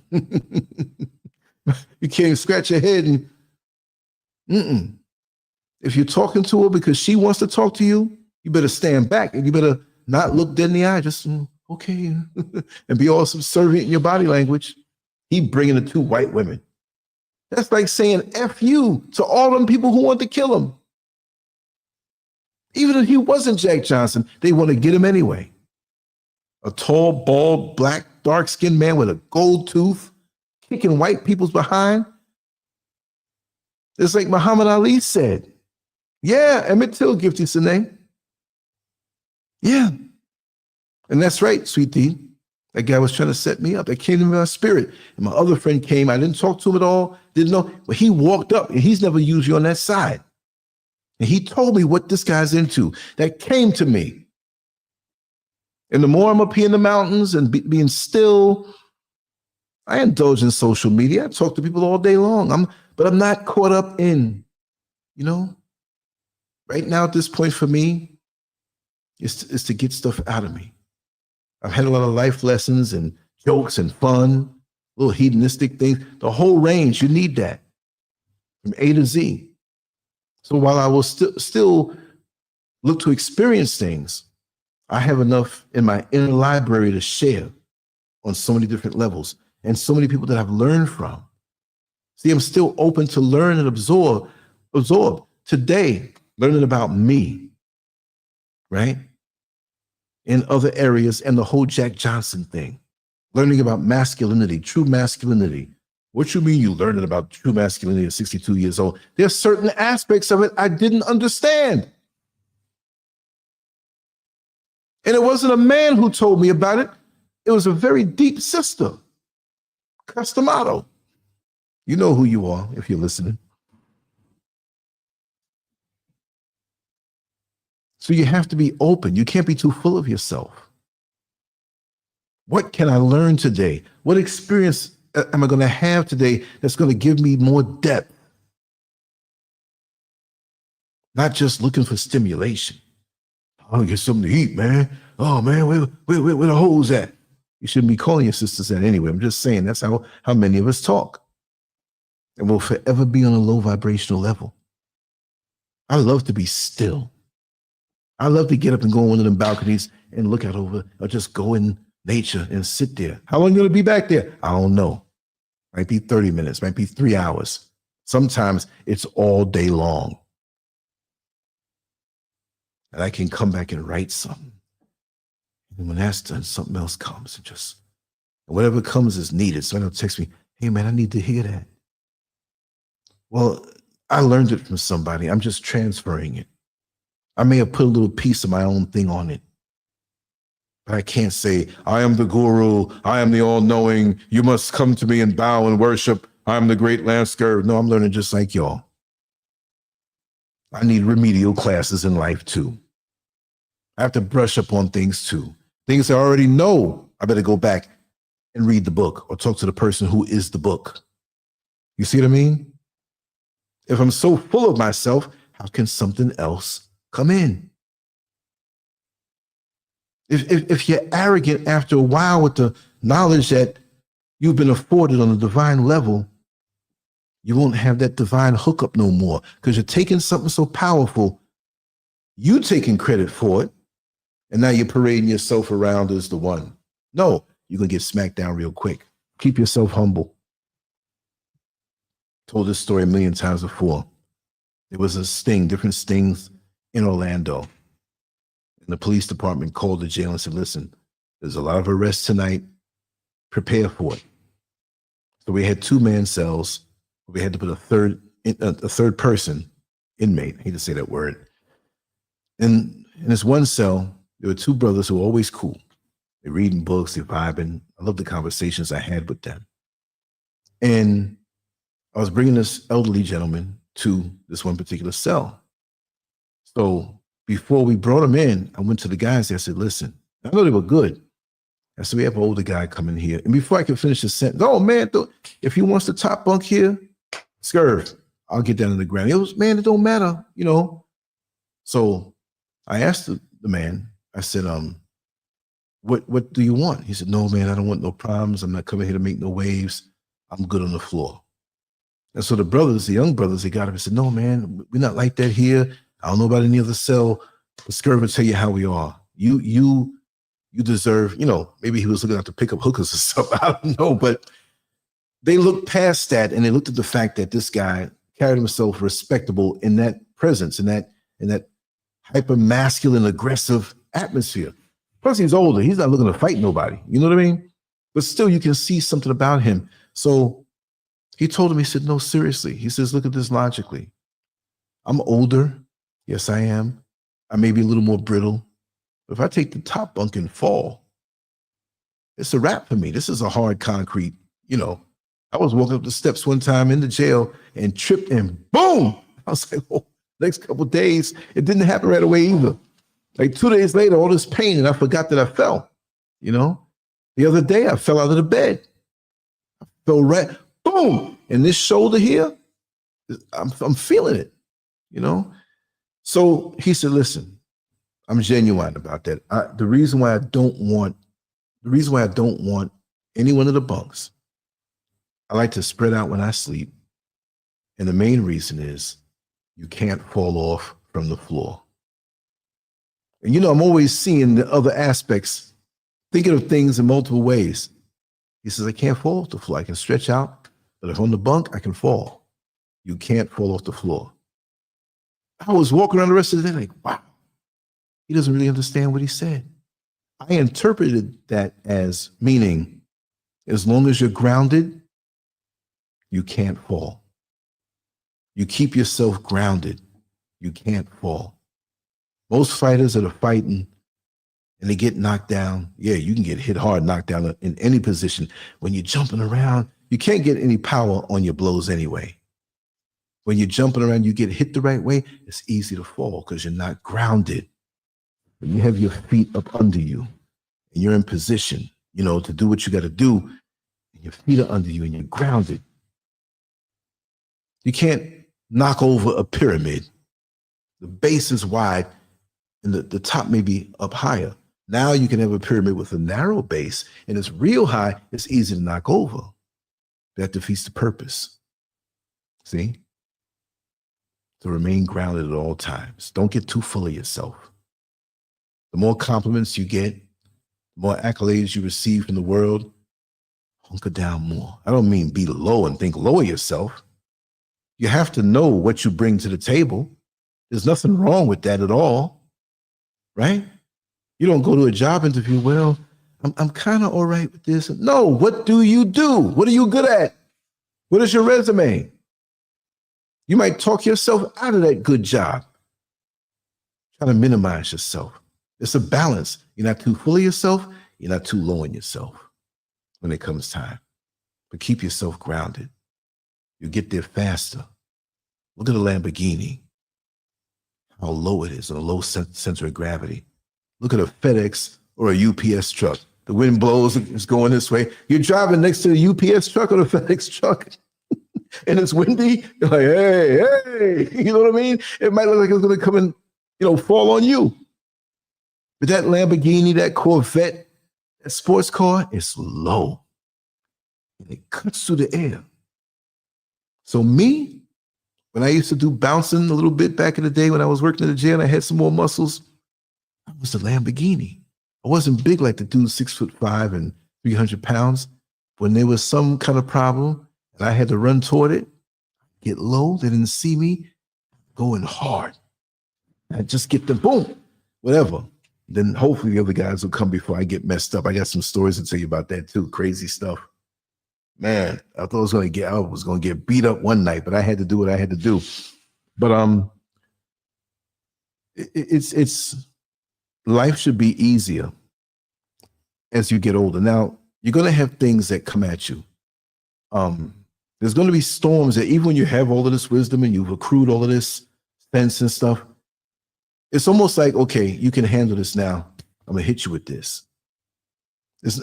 But in a sense, the things that bothered you 20 years ago, 25 years ago, you should have enough wisdom to deal with it because you've been through it. If you can't deal with it, which it may be unpleasant, you don't want to deal with it, but it should be easier because you've been down that road before. You see what I mean? And in the meantime, you sharpen your blade. You know, when things are not happening where there are challenges, prepare yourself for battle, right? Y'all don't see what I got behind it. I think prepare yourself for battle. Look there.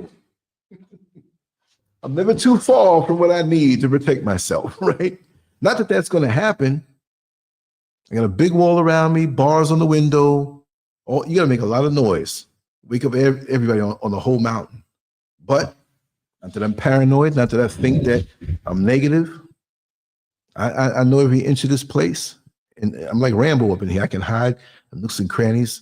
They'll go around and be confused. There are people who have come in here in the daytime to work and do things. It's like, how do I get out? I purposely did that. But I know it. You know? On all levels. On all levels. I'm just rambling. I'm having a good time. I'm just so glad to be here with y'all. Really and truly.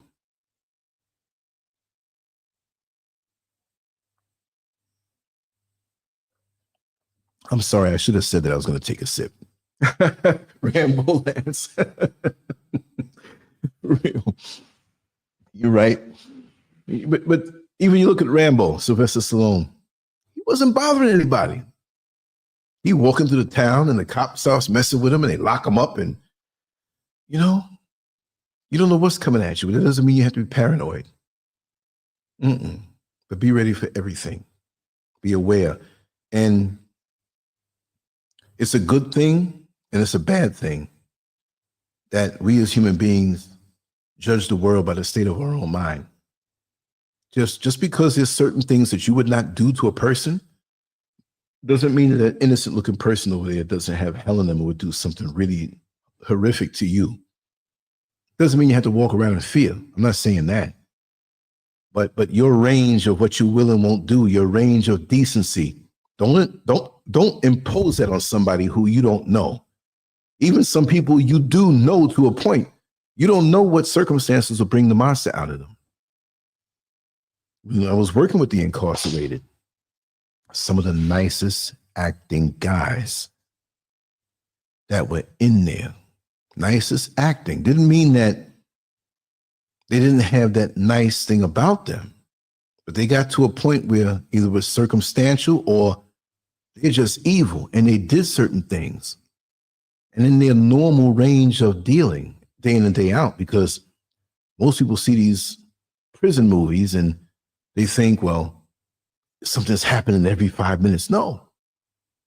I've had some of my most, I hate to say it this way, peaceful, tranquil times, sentimental times in prison as a corrections officer. I have to say that part because if somebody doesn't know me, he said he has the best times in prison. What kind of YouTuber is this? No, it's not like that. But as human beings, we all have different gears and you can vibe with these guys. I'm not saying I suggest that, right? But you don't know. What about the person who has destruction in their heart, brewing up to do something horrific, but they didn't do it yet. They didn't get caught yet. because they didn't do it yet.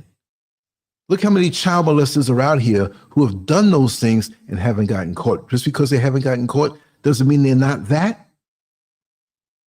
You don't know the range of these people. The ones that I've known that have done some things,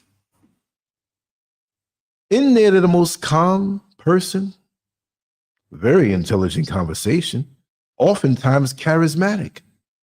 And you're like, you go to the computer and you look at their charges. You look at the, yeah, that's him. He was a little heavier because he was outside eating more, but man, how about the guy I told you before? I didn't know what his charges were. He didn't have any eyeballs, and he was in a wheelchair. He could walk, but there was something where he couldn't walk for very long periods of time, because medically, you have to take care of them with our taxpayers' dollars. And I was in the elevator with this guy. Of course, he had a CO wheeling him, and I got in the elevator and I said hi to the officer. He knew me good because I used to go around telling jokes in different control rooms and tell us a New York City story, Lance. Okay, let me tell you about this one. So that was preparing me to do all of this stuff. So I saw the guy. It was a black man, skinny black man. I'm not scared, but I don't want to stay in that elevator too long. There was something coming off of him, something evil. I'm very sensitive that way. So when I worked the rec crew early in the morning for overtime, I'd get there early. And before we take the guys in the yard, they have their breakfast, and we're there early. So we check the guys that are coming in that are just arrested. They have their blues on, their prison jumpsuit and everything, but they got to strip down when they move them from intake into whatever area they're in. Anytime they move from one area to the next, you better check everything about them. We're talking about, as a man, take your hand, hold it up, make sure there's nothing in there. Here's the part you won't like. You better turn around, squat, spread them cheeks, and cough. And when all of them do that, you have 10 guys in front of you. It's almost like that fan. It's like, woof. Oh my God. The smells, my nose. I'm surprised I still got a nose. You have a tongue to one side, to the other, everything. And so some of these guys you may know from before, they may have been locked up before, some you don't know. But that guy that was in a wheelchair, when I did the rec crew, after we finished checking the guys coming in from intake, then we say, okay, we got our first batch in this particular unit that we're going to take out to the yard. I think it's like an hour sunlight they get. So here we have this guy in the wheelchair, and I had to wheel him down, and I had to get on the elevator with him, me and him. He was spooky. I didn't know what he did. So when I got back to the area, I had to ask him, what did he do? Scurv, you don't want to know. Now I want to know. What did he do? He said, come here, man. He showed me the charges, but it didn't, it's like a doctor that they have these long names for things. And I knew he unalived somebody. He said, no, I got to go, but ask so-and-so, he'll tell you. He liked to tell stories. Come here, Scurv, let me tell you what he did. I'm not going to get so detailed. I've told it before, many of you already know. But there was a family nearby that left to go somewhere, to go shopping, to pick up something, a quick thing. And it was a young girl left at home alone. She was sleeping. Fairly safe place, but you still don't do that. So this guy saw them both leave, and he knows that that daughter was in that house. These people had a screen door, wasn't even locked. The wind might blow it open, because it was kind of that kind of place, but still, you don't leave cracks for the enemy to slip through. So this guy takes it upon himself to go inside. He goes into the girl's bedroom and sees her. And he's like this. I hate to even say it like that. But he had his opportunity. He went somewhere in the house, they had a chainsaw. And he put it down next to her, snatched her up, and started to violate her. I'm not going to tell the whole story as the whole story was. I don't like hearing it. But we have to face these things sometime and be prepared to defend ourselves and our loved ones. Because anybody come at me or my family or anybody who is innocent, I'm going to do things. They won't be breathing and it won't bother me. If you got that in your heart, you should be ready to die. Anyway, he's on top of this little girl, 8 years old. She's screaming. So he said, I'm going to keep her from running away. He got that chainsaw. The legs are off. Blood everywhere. I'm not going to get too detailed because there are people here who are sensitive to these things. So he didn't want to get slapped in the face. He cut the arms off. He wanted to stop her from screaming when she was already bled out, dead. Then he carried on with what he was doing. Did he run after that? No. He's laying back, chilling. And these body parts next to him. And so when he got arrested, and of course he's in jail for a long time dealing with the case before they send them upstate or downstate. Somebody here, please tell me the scripture. I'm always jacking up scriptures. I was jacking up scriptures early today. Man, I'm a Muslim. I don't know the Christian Bible. No, I'm not saying I am. I'm just saying that's Muhammad Ali. You know, I'm just making jokes with his voice. So the scripture was, if your right eye offends thee or your left eye, pluck it out or something. I jacked it up. Now I know you all know some. I know there's somebody here who knows. So what did this guy do? He got to jail and he got holy all of a sudden. He found the Lord. So many do that. I don't know whether it's for protection or they're in denial or whatever. So he was in the bathroom. He was in his cell. And he was on his toilet. I think there was another person in the cell with him. It was a two-man cell. What did he do in his moment of realization and ascension on what he did on a spiritual level?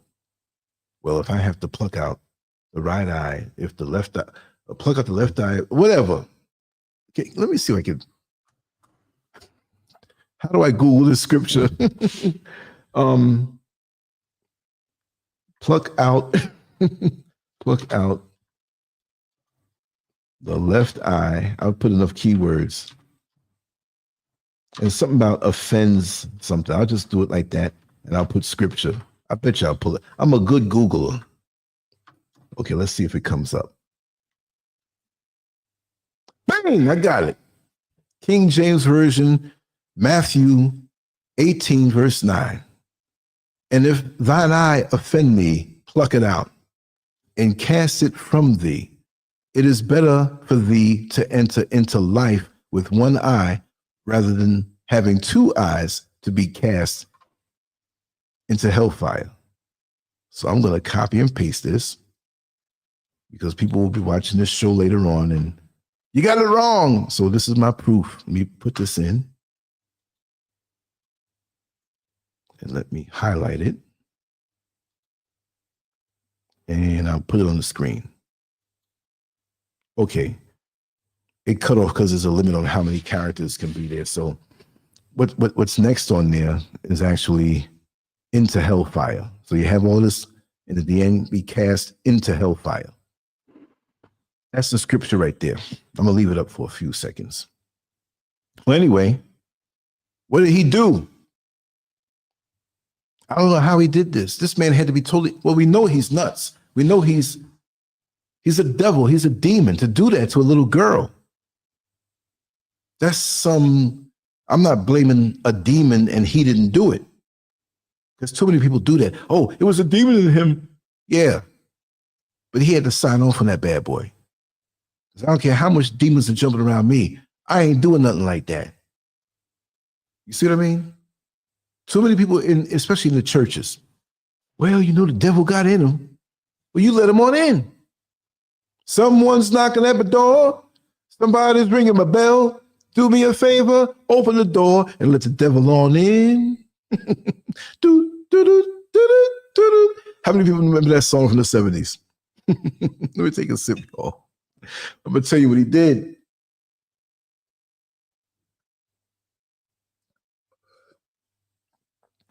This joker sat down on the toilet, had the Bible in his hand, read out the scripture like 3 times and put the Bible down.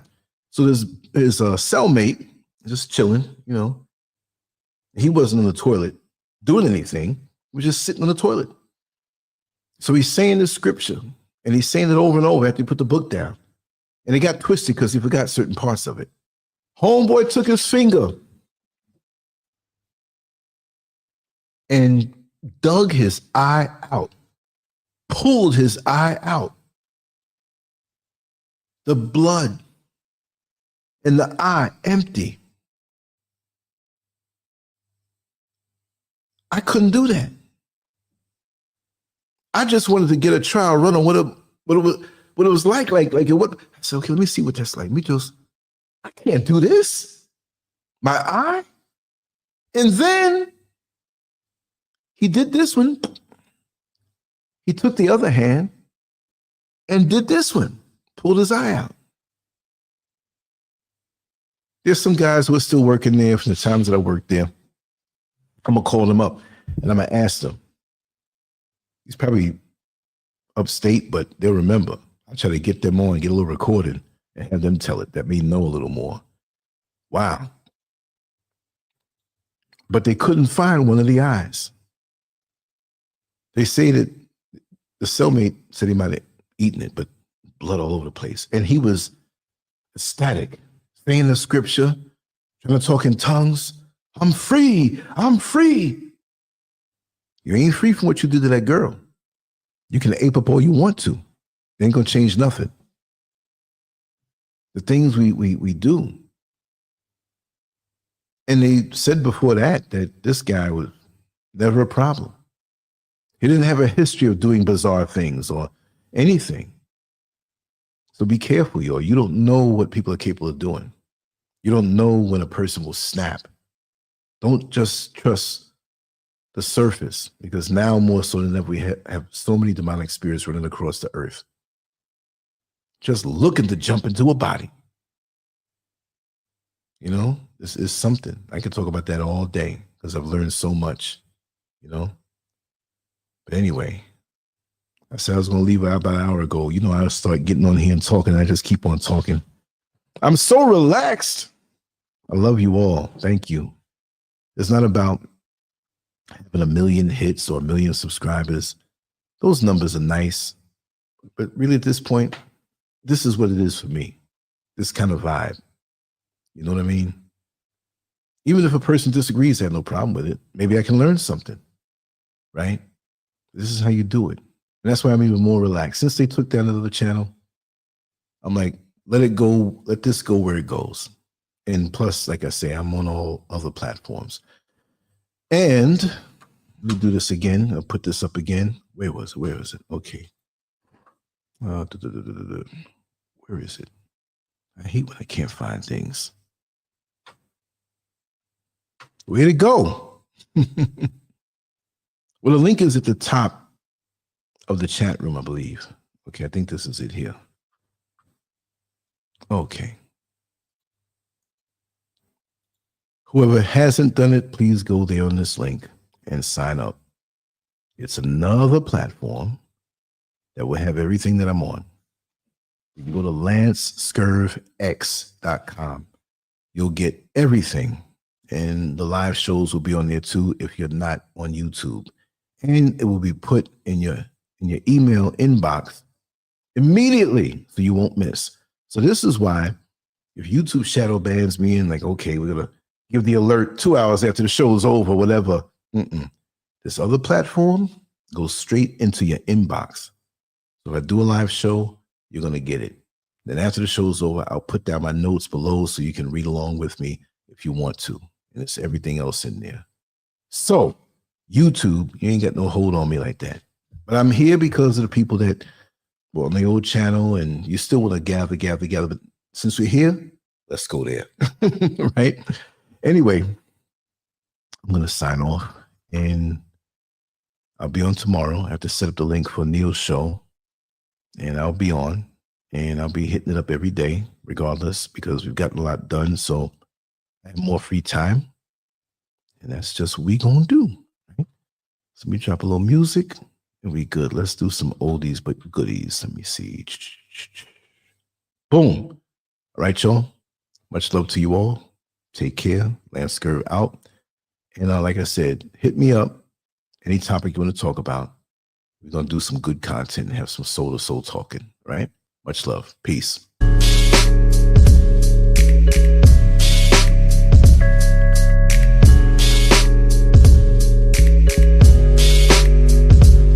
I take pack to the lung, kill the stress to the head. I'm tryna do more for the soul, way less for the bread. Yes sir. I take pack to the lung, kill the stress to the head. I see the things that they do way less than they say. Cause it's a war on the real, baby, look outside. A war on the real, baby, look out. Cause it's a war on the real, baby, look outside. A war on the real, baby, look out. Cause it's a war on the real, baby, look outside. A war on the real, baby, look out. Cause it's a war on the real, baby, look outside. A war on the real, baby, look out. Can't be a real, might get you canceled. The whole system need to dismantle. Coppers treated like the utmost wanted. Tryna rule the block but don't know what goes on it. News got a story with a new take on me. Carrying out the window with the screw face on me.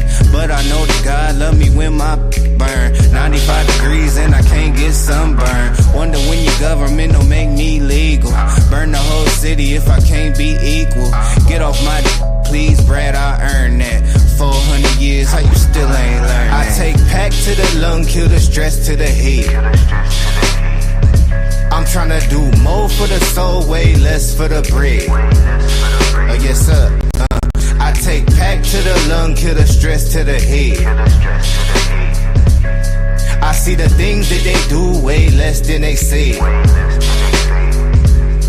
Cause it's a war on the real, baby, look outside. A war on the real, baby, look out. Cause it's a war on the real, baby, look outside. A war on the real, baby, look out. Cause it's a war on the real, baby, look outside. A war on the real, baby, look out. Cause it's a war on the real, baby, look outside. A war on the real, baby, look out. Shout out to the tryna gentrify the genre. Tell them free my middle finger to your honor. In the days coming down the seconds on the timer. Goofy still trying to purchase that designer. About to buy learn to grow my own food. Cause I don't like the look they give me in the Whole Foods. And when you stay ready, you ain't gotta get ready. But it ain't on me now, I'm limping cause my heavy. But ain't sweet, think we thin. My whole attitude on MC Ren. It's my neighborhood now, Bob, I bought that. 400 years, how you still ain't caught that? I take pack to the lung, kill the stress to the head. I'm tryna do more for the soul, way less for the bread. Yes sir. I take pack to the lung, kill the stress to the head. I see the things that they do way less than they say. Cause it's a war on the real, baby, look outside. A war on the real, baby, look out. Cause it's a war on the real, baby, look outside.